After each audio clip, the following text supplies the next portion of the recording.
What's going on, Internet land? This will be a real quick video because I'm kind of on the fly right now.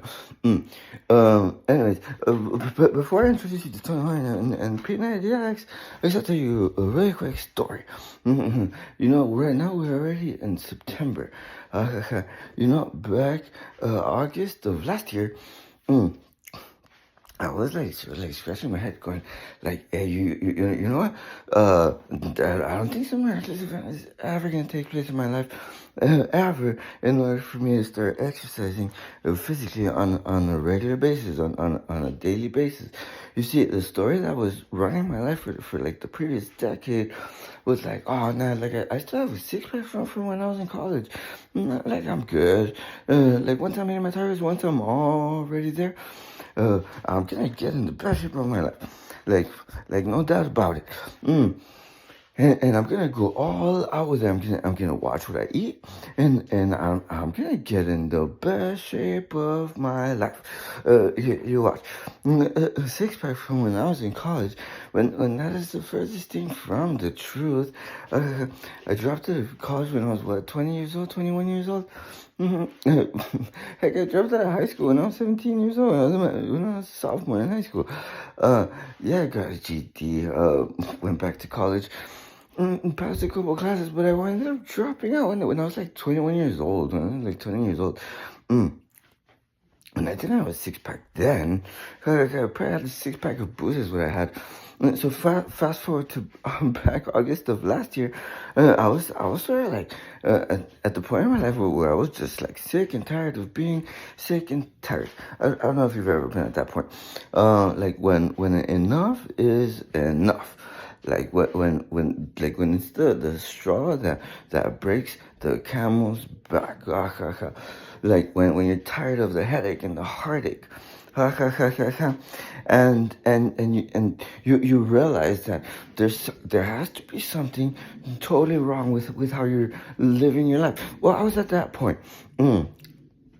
Back August of last year, like I was sick and tired of being sick and tired. I was tired of the headache, and I made a decision. I drew a line in the sand, and I said, "Now you know what? There has to be something in the very present moment that I could be doing in order to end the nightmare, right?" So I drew a line in the sand, and I was like, I'm gonna start exercising physically. I have to take immediate, massive action. Yeah. To in order to end what was going on in my life. So I decided to start exercising physically, and it started off with 1,000 push-ups in the morning, 1,000 push-ups, and then it sort of evolves into 1,000 push-ups.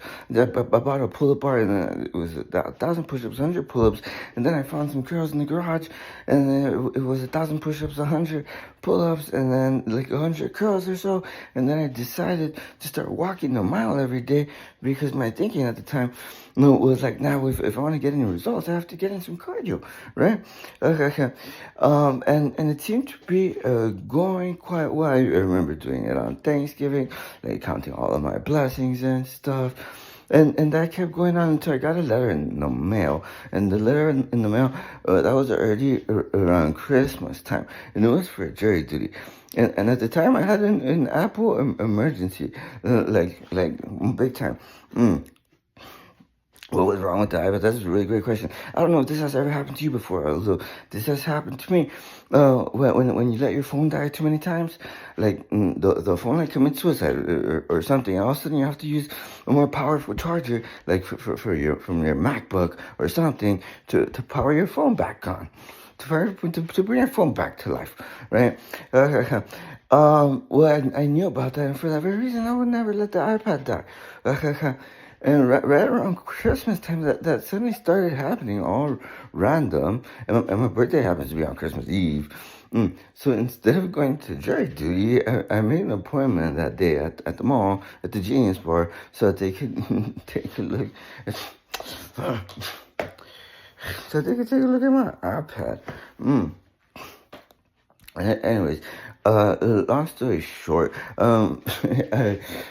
since I didn't go to jiu-jitsu, I obviously quit going on the mile walk every day. And by Christmas Eve, by my birthday, I had already been introduced to Tony Horton and P90X. And I made a decision. I said, now you know what? I'm gonna start taking care of myself. I'm gonna start exercising physically on a regular basis, on a daily basis. I'm gonna watch what I eat, and I'm gonna really start taking care of myself. And it's already been how many days? To 235 days. And I've been really good at keeping track of time for whatever reason. It has been already 235 days of the P90X challenge every single day, no matter what. And then somewhere along the 90 days, the first 90 days, my guess is I started taking a cold shower, like after my workouts and stuff. And then by the time I picked up the second challenge, this 60-day challenge, to burn 1,000 calories every single day, because I found out that you have to burn a lot of calories during your workouts in order to get any results, or else you're wasting your time. So by day number, well, by the time I picked up the second challenge, the 60-day challenge, I had already I made a decision that day that I'm gonna take a cold shower every single day, no matter what. And it has already been 75 days of that challenge. So long story short, to get to the point, we've all heard of the book Think and Grow Rich by Napoleon Hill. That book has created more millionaires and billionaires than any other book of its kind. Napoleon Hill also wrote some other books. Outwitting the Devil, The Secrets to Freedom and Success. And he also wrote another book, The Law of Success. And there's also another book out there. It's called The Science of Getting Rich. Because there's a science to getting rich. The big secret in the science of getting rich and in that philosophy is that you have to exercise physically on a regular basis, on a daily basis. You have to take care of yourself, and you have to watch what you eat, and you have to really like go all out with it. I'll say this: all the professional basketball players, all the professional football players, all the professional baseball players, and the MLB and the NBA and the NFL.